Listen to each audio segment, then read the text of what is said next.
I've been watching screens all afternoon, and I want to slow this down and walk you through what just unfolded because this is not just another political spat. This is the kind of moment markets remember for decades. You could see it instantly in the energy futures boards. Crude, natural gas, currencies. Everything reacted at once, violently and without hesitation. West Texas Intermediate. Crude didn't creep higher. It lunged upward in minutes. Natural gas contracts shot higher at a pace you almost never see outside a war or embargo. Even the Canadian dollar strengthened sharply instead of weakening, which tells you traders all reached the same conclusion at the same time. Leverage in this relationship isn't sitting in Washington right now, it's sitting in Ottawa.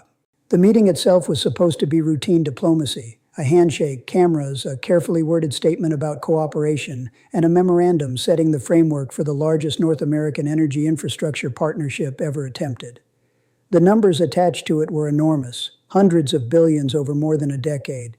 New pipelines, refinery upgrades, cross-border transmission systems, shared liquefied natural gas terminals, and joint development projects that would have locked the continent into a single integrated energy system for a generation. It would have created hundreds of thousands of jobs and reinforced the idea that North America could supply itself with energy indefinitely. Instead, the entire arrangement collapsed inside a private meeting room. What changed the tone was not a disagreement over a detail. It was a new set of conditions that dramatically altered the balance of the deal. The United States proposed that Canadian oil and natural gas be sold at a fixed discount below global market price for years into the future.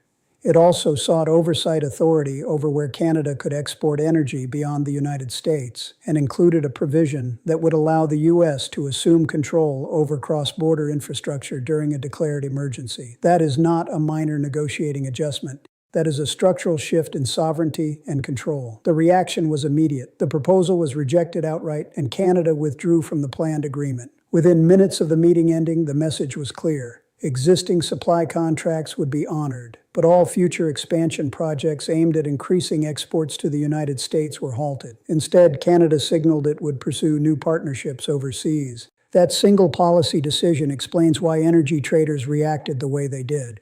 Here's the reality most Americans rarely think about. The United States and Canada do not merely trade oil.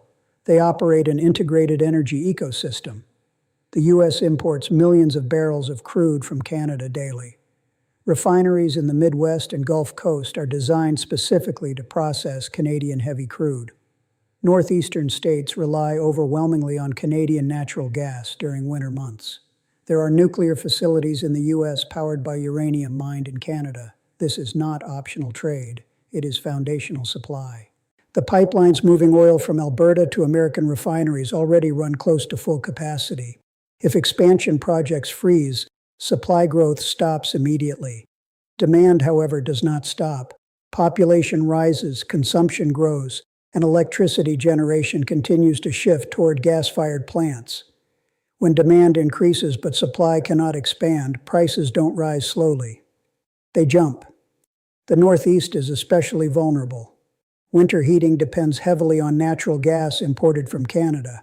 Expansion of pipeline capacity was meant to support homes switching away from heating oil. Without that new capacity, winter demand will exceed available supply. Utilities then ration usage, impose peak surcharges, and the price shock hits households directly. The heating bill becomes not an inconvenience but a political issue. Now step back and look at the international implications because this is where it becomes bigger than a bilateral dispute. Canada has other buyers. Europe has been scrambling to replace lost gas supply in recent years. Asian economies need reliable, long-term contracts. Large liquefied natural gas terminals take years and tens of billions of dollars to build, but once built, they redirect trade patterns permanently. If Canada accelerates export infrastructure toward Atlantic and Pacific routes instead of southbound pipelines, trade flows change for decades. Energy infrastructure, once oriented, rarely reorients again. Markets immediately priced in that possibility. Investors are forward-looking. They're not reacting to what happens today. They're reacting to what becomes possible tomorrow. The sudden rise in crude and gas futures reflects expectations of tighter North American supply and stronger overseas demand for Canadian output. There's also a psychological element. Stability is the single most valuable commodity in energy investment. Companies commit capital to projects that take 15 or 20 years to recoup costs. When a deal of this magnitude dissolves abruptly, investors begin questioning predictability. If the most integrated trade relationship in the world becomes uncertain, long-term risk calculations change. Capital then starts migrating elsewhere: the Middle East, Australia, offshore projects, or large renewable developments. Now let me bring this back to you, especially those of you following Iraqi dinar and oil markets, because this directly touches that conversation. Higher global oil prices benefit exporting countries. Iraq's budget, its currency reform prospects, and its fiscal stability all depend heavily on oil revenue. If North American supply growth slows and global prices rise, oil exporting economies gain breathing room. Government revenues improve, deficits shrink, and currency stability strengthens. For Iraq, that means more predictable funding for reconstruction, salaries, and monetary policy adjustments. But there's a second effect. If U.S. domestic energy costs rise sharply, inflation rises with it. Gasoline, electricity, transportation, and manufacturing all become more expensive. The Federal Reserve then faces pressure to tighten policy again. Higher interest rates strengthen the dollar. A stronger dollar complicates emerging market currency adjustments, including those tied to oil economies. So you end up with a strange balance. Higher oil revenue helps Iraq, but a stronger U.S. dollar can delay broader currency normalization. Both forces will be in play simultaneously. Politically, this moment matters because it forces a question about leverage. The assumption has long been that the customer holds power. In commodities, that isn't always true. When a supplier controls a resource that cannot be quickly replaced, the supplier gains negotiating strength, especially when multiple buyers exist. Notice what has not happened. Energy supplies were not cut off overnight. Instead, future growth was frozen. That's a strategic pressure point. Current contracts remain intact, but future scarcity is introduced. Markets respond not to present shortage, but to anticipated shortage. You're already seeing ripple effects. State leaders in colder regions are paying attention because they understand how quickly energy pricing becomes a political crisis. Corporate executives are calculating the cost of uncertainty. International buyers are quietly positioning for alternative supply routes. The long-term consequences could unfold along several paths. The first possibility is rapid reconciliation, a return to negotiated terms acceptable to both sides, preserving continental integration while leaving a residue of mistrust. The second possibility is escalation, tariffs, regulatory obstacles, and retaliatory measures that tighten supply and push prices dramatically higher. The third possibility is structural realignment. Canada gradually diversifying exports toward Europe and Asia, while the United States seeks supply from more distant producers. The third scenario would be the most profound. It would alter global shipping routes, reshape refinery inputs, and reconfigure geopolitical alliances around energy.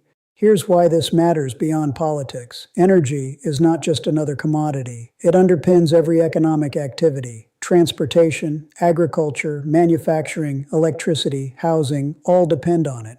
When energy prices surge, inflation follows. When inflation follows, interest rates rise. When interest rates rise, borrowing slows. When borrowing slows, growth slows. And that is why financial markets reacted instantly. What you witnessed today wasn't a news headline event. It was a structural shock, a sudden reevaluation of supply security in the world's most stable trade corridor. Traders don't wait for official statements. They trade the implication. The implication is simple. The North American energy relationship, once considered predictable, now carries uncertainty. For those tracking currency reforms in oil-producing countries, watch oil prices, the dollar index, and U.S. inflation data closely over the next few months. If energy costs remain elevated, you'll see pressure across global monetary systems. Oil exporters gain revenue, but global financial tightening offsets some of that advantage. I want you to understand the scale of this. This wasn't just a meeting that went poorly. It was a negotiation that revealed both sides now view the relationship differently. One side approached it as a transactional bargaining exercise. The other approached it as a sovereign partnership. When those perspectives collide, markets respond more strongly than diplomats. Right now, the immediate impact is market volatility and rising energy expectations. The medium-term impact could be price increases for consumers and strategic shifts in trade flows. The long-term impact could be a reordering of energy alliances across the Atlantic and Pacific. Whether this resolves quickly or becomes a prolonged standoff will determine which path we take.